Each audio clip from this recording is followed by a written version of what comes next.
Last week, when I was busy doing absolutely nothing, I had this random thought: can Diluc solo every boss? I mean, Diluc is pretty good and it can turn out to be an interesting video. So what do you think, Master Diluc? Surely it shouldn't be harder than defending Mondstadt? What? Why do you ask? Well, aren't you the Dark Knight hero everyone talks about? The legend of the Dark Knight hero. An interesting rumor. So, are you up to the challenge? Let's go. First off, let me remove all the other characters from my active party and we can begin. The first problem with Diluc soloing any boss is the fact that you don't have any healer in your team, so if your dodging skills are not on the Hennoyaji level, you should take some food with you. My Diluc isn't built very well, though it should be possible to some extent, right?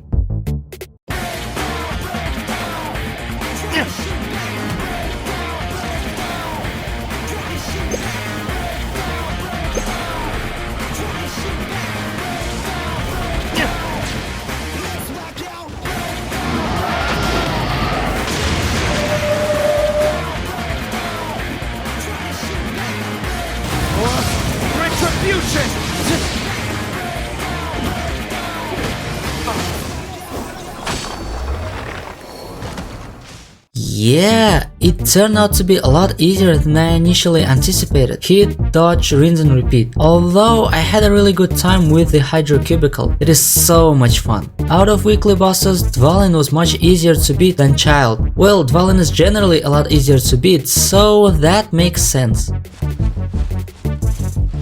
Hey, I don't think we can do it. Alright, see you next time. I'll make sure you leave safely. Diluc Ragnavinder, I don't usually have spare time for such activities, especially when I have so many columns left to write. Then again, since it's you, it might be worth it. Written in the stars. Anyway, Mona being in the same team as Diluc helped a lot, not only because she was able to destroy shields of pyro bosses, but also because the Vaporize dealt a lot more damage than Diluc's regular burn, even though it isn't really a solo at this point.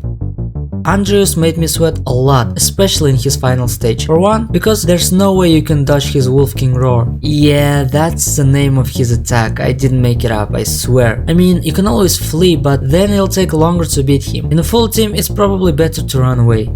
I'm gonna be honest with you, I've never defeated Azhdaha and Signora even once, except when the story requires you to do it, and I've beaten Primogeo Bishop maybe once or twice. I didn't have the need to farm them up until now, so I've asked my friend to help me out with his daddy Zhongli. At this moment I was already tired as hell, so I wasn't particularly sharp with my dodging.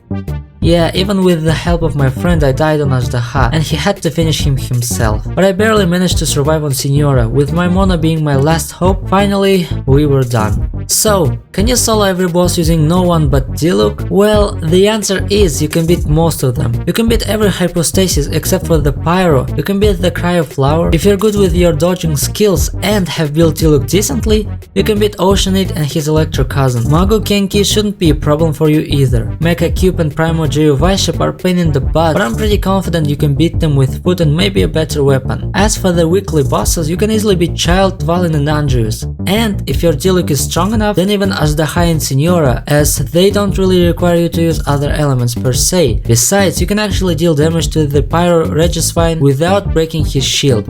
It'll take a lot of time, but it's definitely doable. Currently, the only boss Diluc can beat is the Pyro Cube. All that being said, whether you're farming or playing for enjoyment, you'll most likely use more than one character. It'll also be a lot easier and a lot faster. So, Master Diluc, how was the challenge? I used to believe if I was to stamp out evil, I would have to walk alone in darkness. I know I was wrong. Friend, I owe you my thanks. Today we faced all 14 bosses in the game. We've succeeded and we failed, and even though we couldn't do it ourselves, we discovered that Diluc can solo every boss except for one, but I'm sure there will be a way to do it in the future. Anyways, it's been Diluc, take care.